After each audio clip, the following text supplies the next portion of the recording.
বন্ধুসকল, এতিয়া আৰু তোমালোকৰ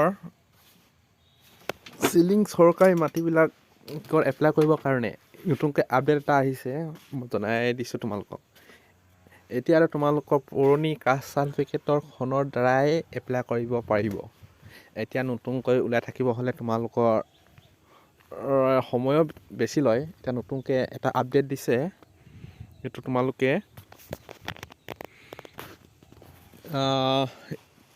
পুৰণাখনৰ কাষ্ট চাৰ্টিফিকেট আপডেট দি তোমালোকে কৰিব পাৰিবা কামটো।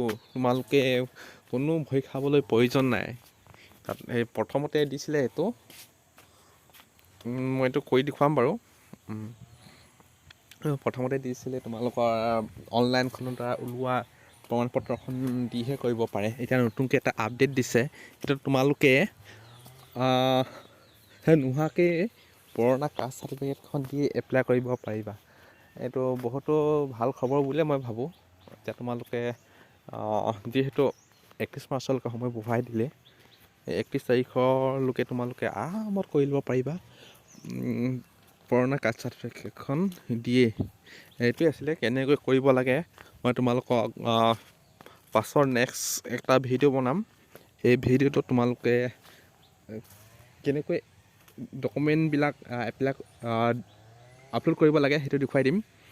ঠিক প্ৰচেছটো এনেকৈ কৰিব লাগিব। তোমালোকে দেখুৱাই দিছোঁ। প্ৰথমতে তেওঁ কৰাৰ পাছত তোমালোকে ছেভ এণ্ড নেক্সট বটনত ক্লিক কৰি দিবা।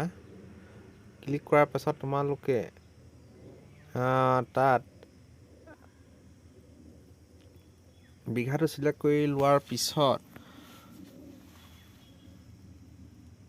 তোমালোকৰ ছেভ এণ্ড নেক্সট বটনত ক্লিক কৰি দিবা। আৰু তাত দিয়াৰ পিছত তোমালোকৰ নামবিলাক এড কৰিব লাগিব। এড কৰাৰ পিছত এড কৰিবলৈ হ'লে তোমালোকে অকণমান কাৰিকৰী বিজড়িত হৈ আছে। এড কৰিবলৈ হ'লে তোমালোকৰ প্ৰথমতে যোনজন আবেদনকাৰী তেখেতৰ কাষ্ট চাৰ্টিফিকেটৰ নম্বৰটো য'ত তোমালোকে নতুনকৈ ওলোৱা অনলাইন বাটনৰ দ্বাৰা ওলোৱা সেইখনহে দিব লাগিব। সেইখন দিয়াৰ পিছত তোমাৰ তাৰ দেউতাকৰ নামটো দি দিবা আৰু তেওঁ কাষ্টটো দিব লাগিব। তেওঁ কোনটো কাষ্টৰ হয় প্ৰথমতে চাই ল'বা। তাত দিয়া আছে ST প্লেন হ'লে প্লেইনছ অফ ট্ৰাইব দিবা। তাতে দিয়াই আছে। এইটো ইমান দেখুৱাব লাগে বুলি মই নাভাবোঁ, যিহেতু সকলোবিলাক ডকুমেণ্টত পাৰিবা তোমালোকে কৰাই আছে। তাৰপিছত তোমালোকে যোনটো কাষ্টৰ হয় সেই কাষ্টতে তোমালোকে ক্লিক কৰি দিবা।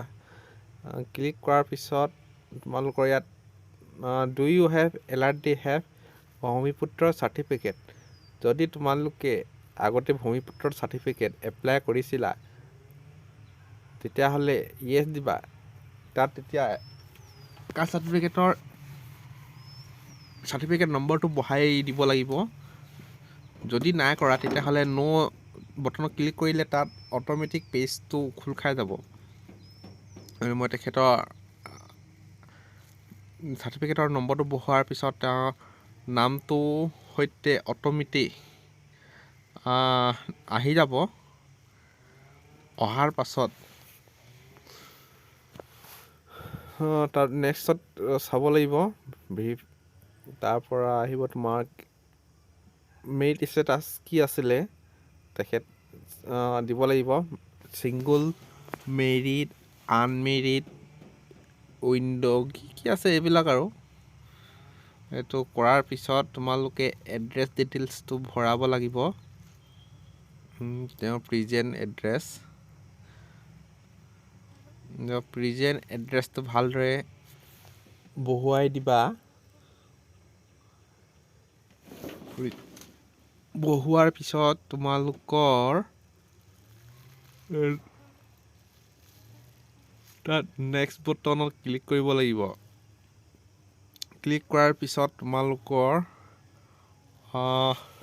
কিমান আছে ফেমিলি মেম্বাৰ উঠোৱাবৰ কাৰণে অপশ্যন এটা দিব। সেই অপশ্যনত তোমালোকে এড বটন ক্লিক কৰি তোমালোকে পৰিয়ালৰ সদস্যবিলাকৰ নাম এড কৰিব পাৰিবা। কৰাৰ পিছত তোমালোকৰ এখন ৰচিদ দিব এপ্লাই কৰাৰ।